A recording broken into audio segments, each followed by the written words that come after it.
Good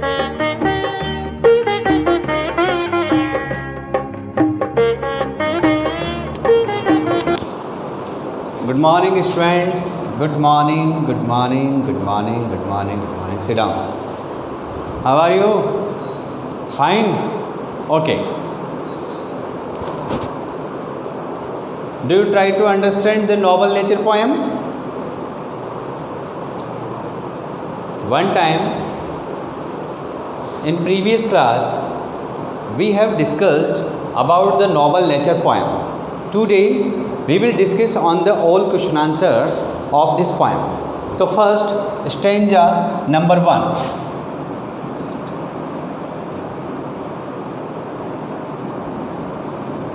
There are the two stanzas of this poem, and it is first stanza, lesson number 12, the noble nature poem. And who is the poet of this poem? Yeah, Ben Jonson.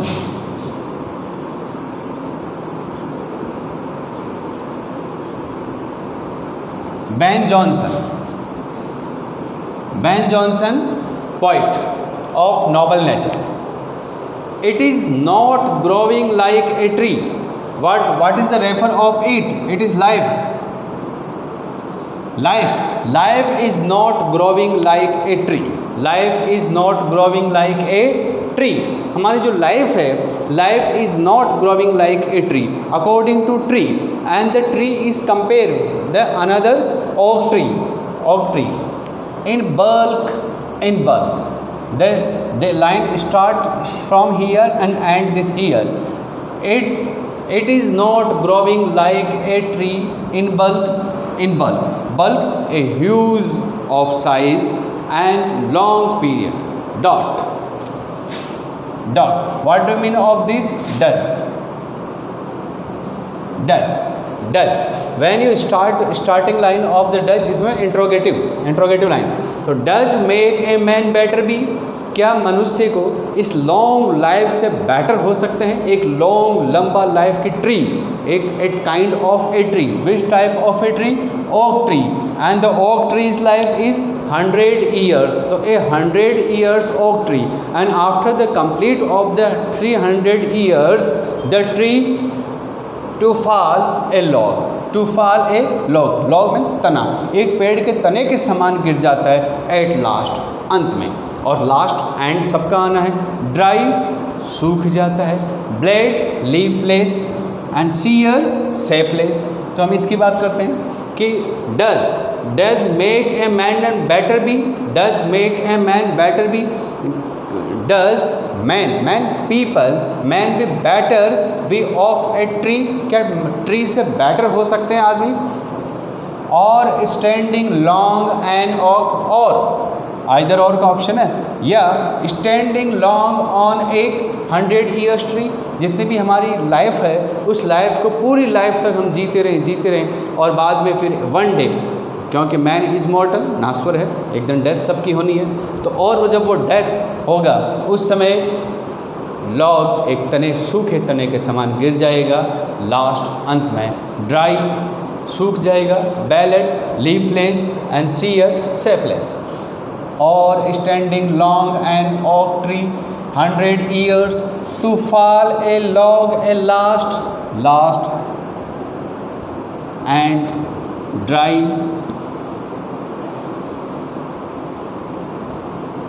leafless, sear,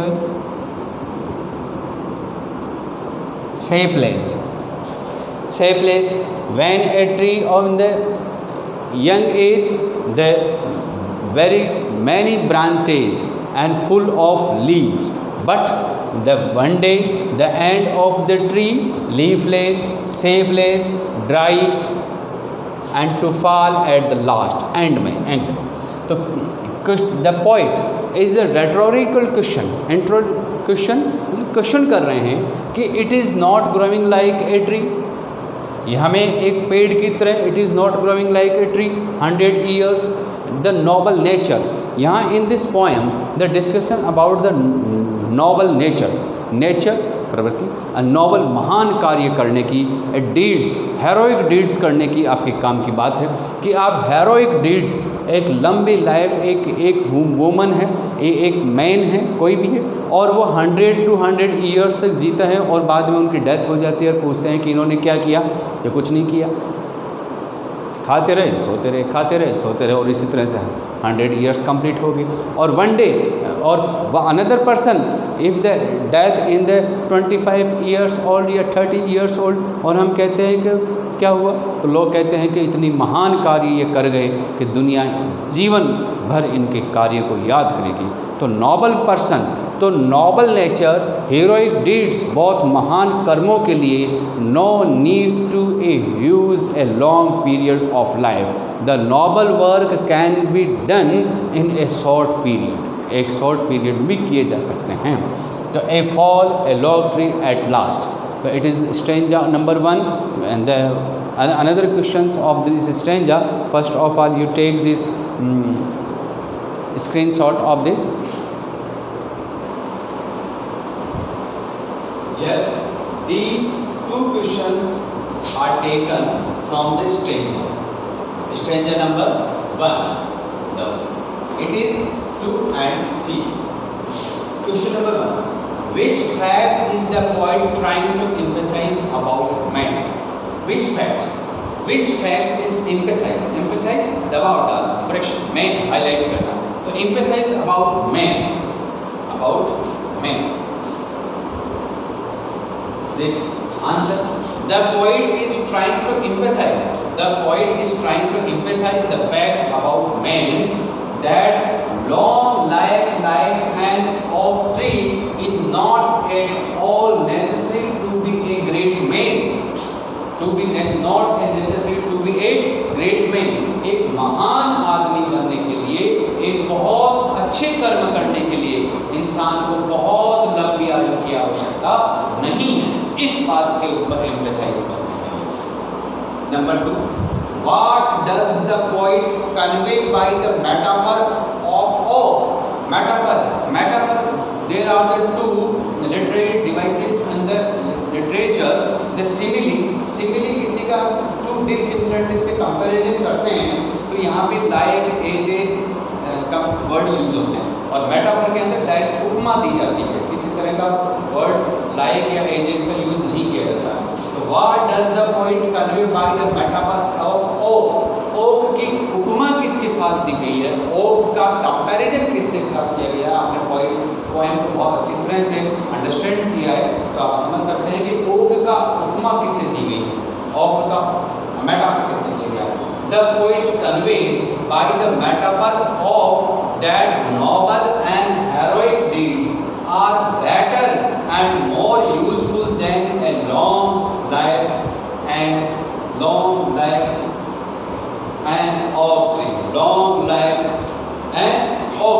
okay tree, एक बहुत लंबी life से better है एक heroic deeds, महान कर्मों के लिए।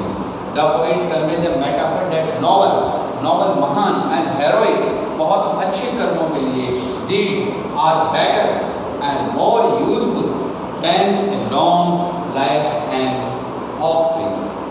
यहाँ पे देखिए इसका लाइक मेटाफर किसका है, like and oak tree.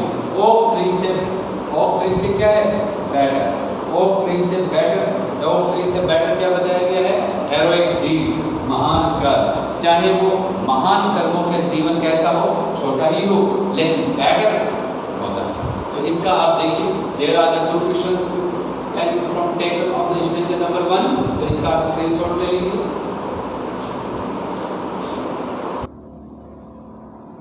Students, it is next stanza number 2, lesson number 12 के नॉबल नेचर के stanza number 2। There are the 2 stanzas of in this poem noble nature written by Ben Jonson. तो next stanza is the a lily of a day. A lily of a day, lily a kind of a flower, plant, एक plant का एक flower है, lily of a day. The white colour का बहुत beautiful flower होता है। A lily of a day is far in May, बहुत ही ब्यूटीफुल होता है, खिलता है फार इन मई, मई के महीने में, इन द बहुत ज़्यादा गर्मी मई के महीने में बहुत ही सुंदर फूल खिलता है। ऑल्दो यद्यपि it fall and died at night, it the lily of a flower bloom on the day morning of the day and it die in the same night. Morning को ही लिली फ्लावर खिलता है और इस flower कब झड़ जाता है, कब गिर जाता है, कब डेथ हो जाती है इसकी, सेम। तो एक क्वेश्चन कैन बी आस्क कि a lily of a flower in which day died, तो आप कहेंगे सेम डे इसकी डाइट होती है। यानी कि life question can be another ask how many days of A lily flower, तो आप कहेंगे कि लिली फ्लावर की लाइफ ओनली ए 1 डे की होती है।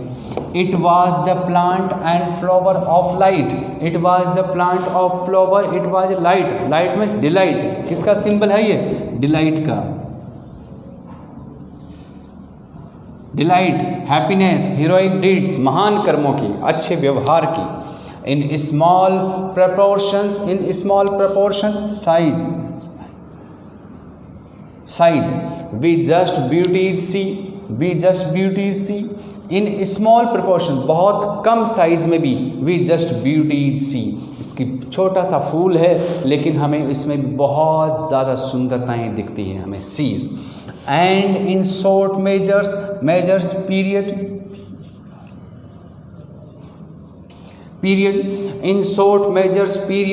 life may perfect be, a human being may be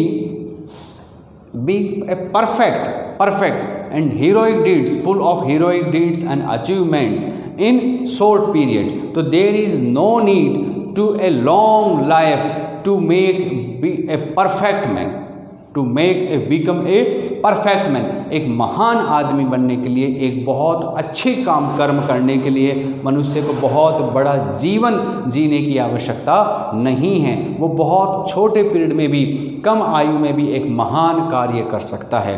एक पर्सन है जिसका नेचर बहुत ख़राब है, रूड है, वो भले आपके साथ 100 साल तक रहें, आप उसकी तरफ देखेंगे तक नहीं। और ओनली 1 डे के लिए एक बहुत ही अच्छे महान पर्सन हो जो आपके साथ रहें, आपके साथ मधुर बातें करें और उसी रात को वो वहाँ से चले जाएं, फिर भी उनकी मधुर बातें, इतने मधुर ज्ञान जो आपको दिया है, आप वो हमेशा के लिए आपके जीवन में और माइंड में समाहित रहेगा। यही इसका सारांश है इस पोएम का कि a lily of a day is fair far in May although it fall and die that night. जो लिली ऑफ ए फ्लावर है ये सेम नाइट को ही इसकी डेथ हो जाती है, मई में खिलता है फेयर।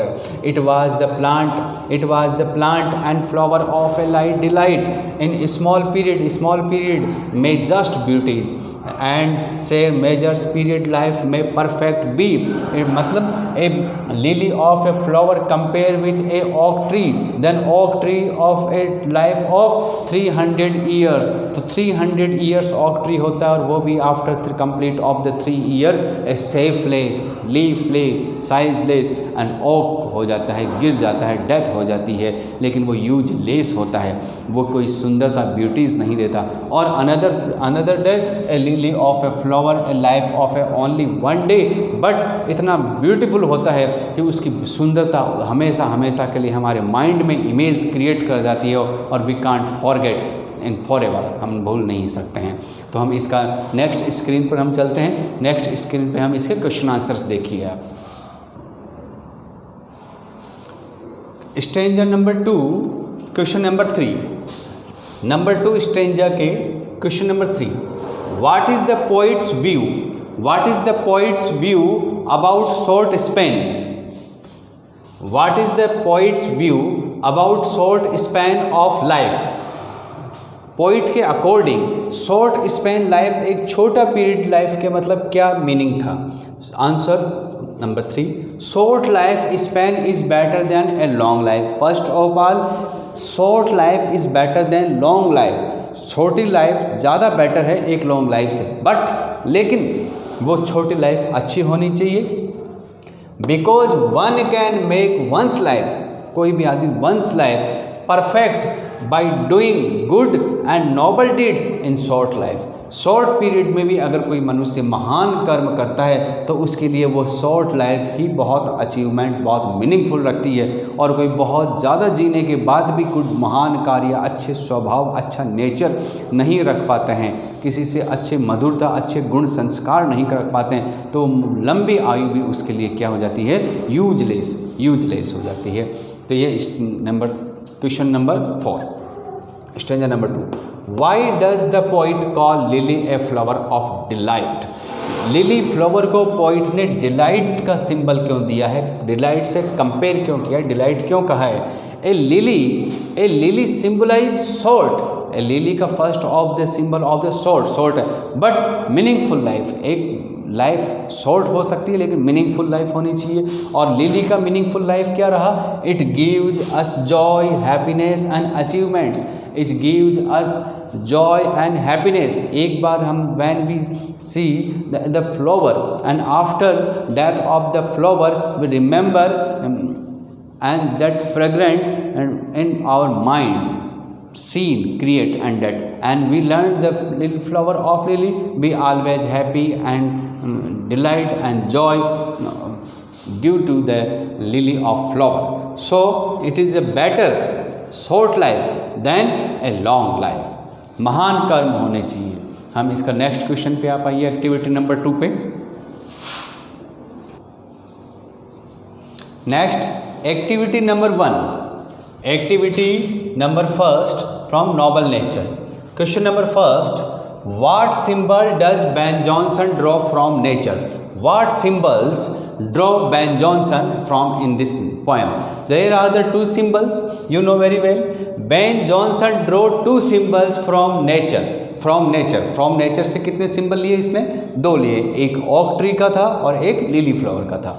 तो on an oak tree and a lily flower symbolize short.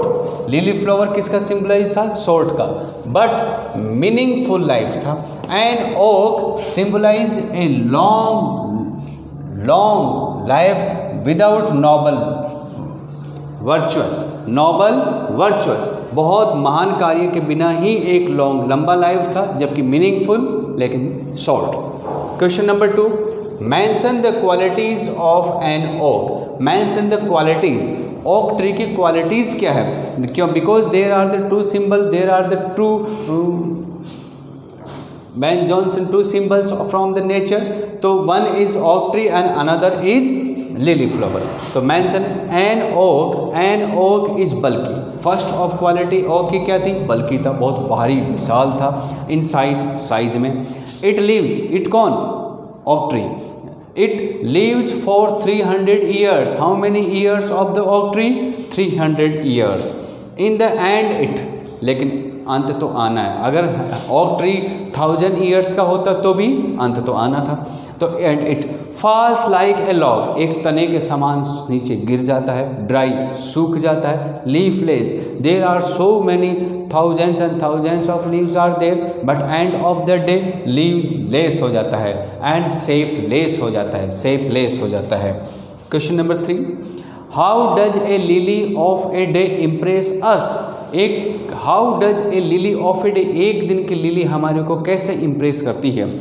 A lily of a day impress us by its beauty with symbols of heroic deeds. A lily of a day a symbol of a beauty and heroic deeds. उसकी beautiness, इसकी quality हमको impress कर देती है, even if चाहे उसका जीवन कितना हो, ओनली फॉर 1 डे के लिए हो। नेक्स्ट क्वेश्चन आप write down.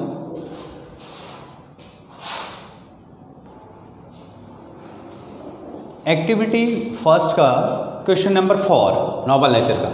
Question number 4, how can human life be perfect? How can human life be perfect according to the poet? A very important question, how can human life be perfect? मनुष्य perfect कैसे बन सकता according to the poet? According to the poet, human life can be perfect by doing good and noble deeds. Good and noble deeds. बहुत अच्छे महान कर्म करके, बहुत अच्छा नेचर रखे आदमी महान बन सकता है। In there are these questions of the answers between 60 to 80 words. 60 to 80 words. Question number 5. How does the poet juxtapose two objects of nature with human life? Two objects of nature. To objects of nature, एक तरफ तो ये है और एक तरफ human life है, इन दोनों का जस्टोपोज तालमेल कैसे उन्होंने किया है? तो देखिए, the poet juxtaposes two objects of nature an oak tree and a lily flower, एक ऑक ट्री था, एक लिली फ्लावर था, with human life by their size, किस किस में कंपेयर किया है? बाई देयर साइज, ह्यूमन की साइज, ट्री की size, life size, life span, worth and achievements, उनके अचीवमेंट्स, एक ऑक ट्री से हमको क्या मिलता है, एक लिली से क्या मिलता है, एक ह्यूमन बीइंग अपने अचीवमेंट्स करके कम जीवन में भी महान बन सकता है। तो achievements, A meaningful, a meaningless long life span like an oak tree, oak tree का सिंबल क्या था? It is important, a meaningless long life span like an oak tree. अब फिर देखिए, ए शॉर्ट, जीवन छोटा हो सकता है बट मीनिंगफुल होना चाहिए, life span like a flower of lily, it is a juxtapose of the two objects in the nature with human life. Next question देखिए आप इसका। Yes, question number 6. Sixth question, discuss the theme of the poem. Discuss the theme of the poem. Main केंद्र बिंदु। The theme of the poem. Answer, the theme of this poem is the important of noble nature. किस चीज़ का theme में सबसे किस चीज़ का important है? Important of noble nature and noble deeds. Noble deeds, आज मनुष्य के कर्म, noble deeds in human life, even if, चाहे his life is short, a man has a short life, but the short life should be full of heroic deeds and noble nature, and the big size and long life span like an oak tree which don't make life a meaningful.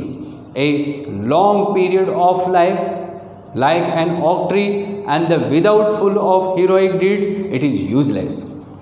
Question number 7. How is lily better? How is lily better than oak? Oak से lily better कैसे है? These are the important questions. An oak tree lives for 300 years. Oak tree's life 300 years, but it is flowerless, fruitless, and fall is a long, dry, leafless, and shapeless. ये सबसे main. It is oak tree is flowerless, fruitless, but one day after the leave of the 300 years, a log dry, सूख जाता है, leafless हो जाता है and सेफलेस हो जाता है।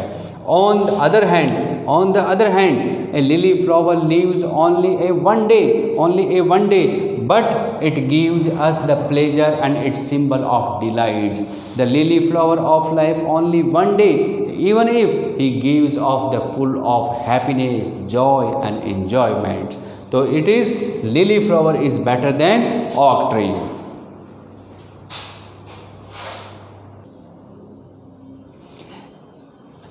Activity second. Activity 1 is question answers and activity second. Activity second देखिए, what is the literary terms? Activity second है literary terms. तो literary terms पढ़ने से पहले you have to knowledge about the what is the literary terms.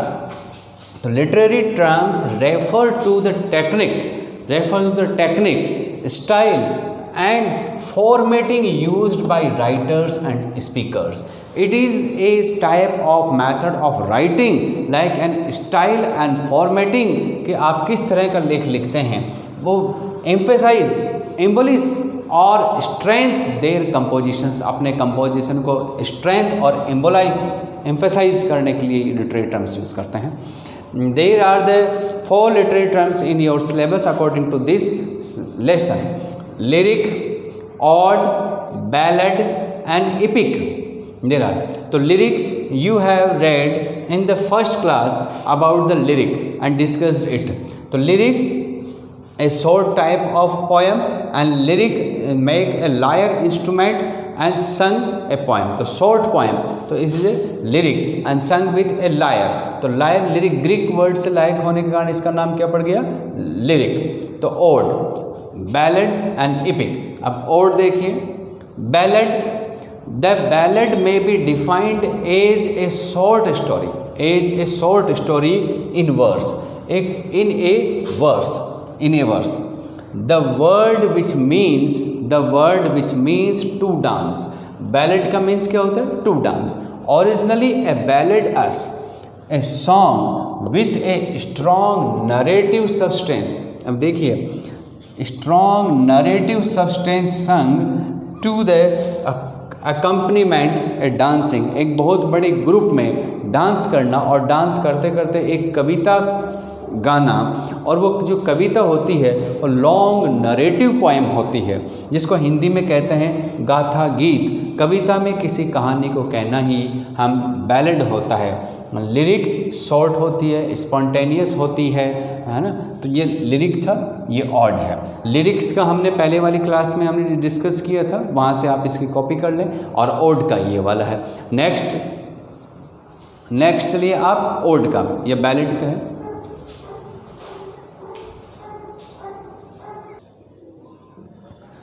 Odd activity number 2 के first lyric it has been done on the previous class, and next is ballad and third is ode.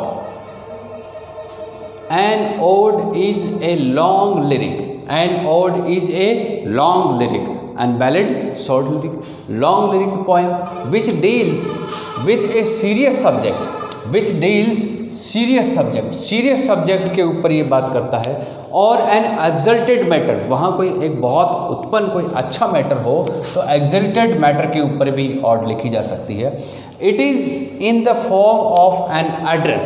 It is in the address of the form. इसका जो form होता है odd address का, वो serious subject होता है. Number 2 address form में लिखी जाती है. To the person or object. Question can be asked ode home में भी रिटर्न, ऑब्जेक्ट को लिखते हैं या पर्सन को, तो आप कहते हैं बोथ. ऑब्जेक्ट को भी लिखी जा सकती है, पर्सन को भी लिखी जा सकती है. किड्स के 2 महान 5 ओड्स थे, जिसमें से 2 ये देखो. Keats ode to autumn, ode and melancholy, इस तरह से थे. शैली के देखिए, ode to the west wind. Ode to the west wind में पोइट ने कई बार एड्रेस किया है, O west wind, O wind. तो हम किसी तरह को एड्रेस करते हैं, डेट इज़ ए ऑड. और ऑड का सबसे main thing is serious subject पे होती है. There in the literature form the poet himself understand A shepherd and another his friend poet understand of the shepherd. तो एक पोइट दूसरे poet को सेफर्ड अंडरस्टैंड करके, और एक पोइट की डेथ पर, जैसे इलेजी में भी कई बार हम एड्रेस करते हैं, तो उसमें वहाँ पे वो कहते हैं oh my dear shepherd where are you. तो यहाँ पे लिखा हमने oh my dear shepherd where are you. It is address form and serious subjects पे लिखे जाने वाले को हम क्या कहते हैं, ओड. नेक्स्ट आप देखिए आपका इलेजी.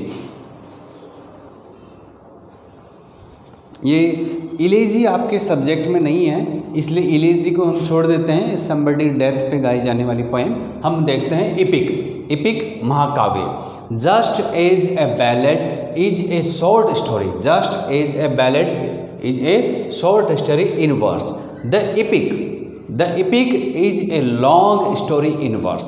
Ballad is written in the short but written verse, and epic is a long written in verse. So it is a long narrative poem. Generally divided into 12 books. Generally 12 books में होती है ये. Milton का था, Milton का paradise lost, Milton का paradise. अब epic हम कैसे समझे कि एपिक होता क्या है, महाग्रंथ, महाकाव्य. इसकी एक क्वालिटी है, ये क्वालिटी है a number of thrillings and sensations, episodes and digressions are introduced. मतलब क्या निकला, एक ग्रंथ होता है, उसमें कहानियों में कहानियाँ निकलती आती है. आपको अगर कोई पूछे कि what is the difference between novel and epic, what is the difference between novel and EPIC. तो आप नॉवल बताएंगे कि नॉवल जो है वो कंसिड्रेशन होता है, सेंट्रलाइजेशन होता है ओनली वन हीरो या वन स्टोरी पे ऊपर, एक ही स्टोरी होती है, एक हीरो होता है, हीरोइन होती है, that is called story. EPIC के अंदर कई सारे ग्रंथ, कई सारी कहानियाँ हो सकती है, थ्रिलिंग्स ऑफ थिंग्स, फिर उसका ये हुआ, फिर उसकी अलग स्टोरी हो गई, फिर अलग हुआ, फिर उसकी अलग स्टोरी हो गई। रामायण के देखें तो सुंदरकांड अलग हो गया, एक ग्रंथ अलग हो गया, और अलग अलग बालकांड अलग हो गया। तो इस तरह से किसी कहानियों से कहानियाँ भी जो निकलती रहे वो एक इपिक महाग्रंथ बन गया। और नॉवल के अंदर एक ही स्टोरी और एक ही हीरो को लेकर के सेंट्रलाइजेशन की जाती है। तो इस तरह से इसको आप ध्यान देंगे कि the epic is a long story written in verse and it is long narrative poem. ये क्या होती है? नरेटिव पोएम होती है, और जनरली डिवाइडेड इनटू 12 बुक्स होती है। कोई पूछे कि which is a famous EPIC, तो आप कह सकते हैं कि मिल्टन का पैराडाइज लॉस्ट है। और a number of thrillings and sensation episodes, कई एपिसोड्स होते हैं, एंड डाइग्रेशंस आर इंट्रोड्यूस, कई इंट्रोड्यूस कराते हैं, रामायण और महाभारत। इसी तरह से ये चैप्टर हम कंप्लीट करते हैं। Tomorrow will be there taken next chapter लेंगे हम कल इसका। Okay, thank you.